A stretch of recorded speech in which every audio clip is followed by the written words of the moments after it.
Hello guys, ഇന്നത്തെ വീഡിയോയിൽ നമ്മൾ നല്ല ടേസ്റ്റി ആയിട്ടുള്ള ഒരു അവിയൽ മിൽക്ക് ഷേക്ക് ഉണ്ടാക്കുകയാണ്. ഫസ്റ്റ് തന്നെ ആവശ്യമായിട്ടുള്ള കടല നമ്മൾ ഇങ്ങനെ റോസ്റ്റ് ചെയ്തെടുക്കാം. ഗൈസ്, ഇതെൻ്റെ ഫേവറേറ്റ് ഐറ്റമാണ്. ഇത് ഞാൻ 3ാമത്തെ ടൈമാണ് ട്രൈ ചെയ്ത് നോക്കുന്നത്.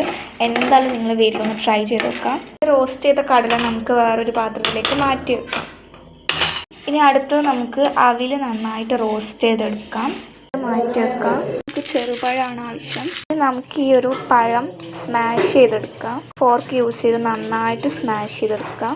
ഇതിലേക്ക് കുറച്ച് പഞ്ചസാര ഇട്ട് കൊടുത്തിട്ടുണ്ട് കേട്ടോ. ഇതിലേക്ക് കുറച്ച് വെള്ളവും പാലും ഒഴിച്ചു കൊടുക്കുക. വെള്ളം കുറച്ച് അധികമായിപ്പോയി. നമ്മുടെ ലെയറിങ് പരിപാടിയാണ്. ആദ്യം കുറച്ച് പഴം സ്മാഷ് ചെയ്ത് ഇടുക, കുറച്ച് അവിലിട്ട് കൊടുക്കുക, കടലിട്ട് കൊടുക്കുക. ഇനി അത് ഇങ്ങനെ റിപ്പീറ്റ് ചെയ്യാം. പഴം അതിൻ്റെ മുകളിൽ അവിൽ ഫില്ല് ചെയ്യുക. ഇനി കടല ഫില്ല് ചെയ്യുക. മുകളിൽ അലങ്കാരത്തിന് ബൂസ്റ്റ് പൊടി ഇട്ട് കൊടുക്കാം. മക്കളെ, ഇതെല്ലാം പാടെ ഇങ്ങനെ ഒന്ന് കുലുക്കി സർവത്താക്കി മാറ്റാം. ഇനി ഒന്ന് കഴിച്ചാണ്ടല്ലോ ഒരു രക്ഷയില്ലാത്ത ഐറ്റം. ഫസ്റ്റ് ട്രൈ ആയിട്ടാണ്.